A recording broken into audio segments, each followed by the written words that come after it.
Allah Subhanahu ve Teala Quran-ı Kerimində buyurub, o qaçdığınız ölüm sizi mütləq yaxalayacaqdır və siz Rəbbinizə döndürüləcəksiniz. Allah Resulü sallallahu aleyhi və səlləm də buyurub ki, ləzzətləri paramparça edən ölümü tez-tez xatırlayın. Ey Adəm oğlu, öldükdən sonra bədənindən narahat olma. Müsəlmanlar onu ortalıqda qoymazlar, yuyub kəfənləyib torpağa verəcəklər. Bir şeyi də dəqiq bil ki dostum, bu dünya sənin ölümünə üzülməyəcək. Hər şey olduğu kimi də davam edəcək. İş yerində sənin yerinə başqaları gələcək. Nəyin var idisə hər şeyin başqalarına qalacaq. Var dövlətindən başqaları istifadə edəcək. Hesabını isə sən verəcəksən. Sənin ölümünə üzülən 3 tip insan olacaq. Birincisi tanışların, hansı ki deyəcəklər ki, belə bir insan var idi, indi isə yoxdur. İkincisi dostlarındır. Onların da kədəri bir neçə gün çəkəcək, sonra əvvəlki kimi davam edəcəklər. Üçüncü tip insanlar sənin doğmalarındır. Aylarla kədərlənəcəklər, bəlkə də bir il.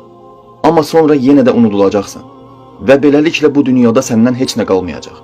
Getdiyiniz yerdə də nə pulunuz, nə dost tanışınız, nə övladlarınız sizə fayda verməyəcək.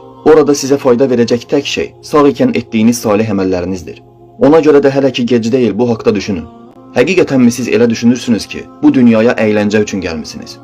İndi səni əhatə edən çoxsaylı dostların, qohumların, qardaşların səni aldatmasın. Sən öldükdən sonra tək qalacaqsan.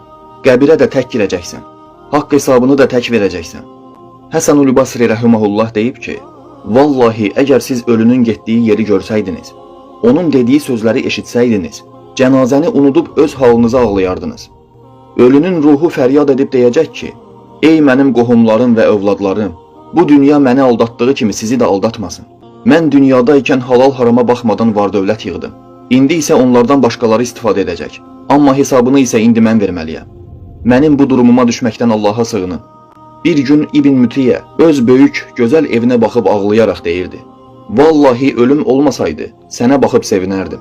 Belə geniş, gözəl evim olduğu halda, öldükdən sonra dar, qaranlıq və yaş quyuya gömüləcəyəm. Həqiqət bu ikən mən nəyə sevinməliyəm axı deyərdim. Ey Adəm övladları, ölümü tez-tez xatırlayın. Kim ölümü tez-tez xatırlayarsa ona 3 nemət verilər. Tez tövbə etmə şansı, təvəzzükar qəlb və hüşu ilə ibadət.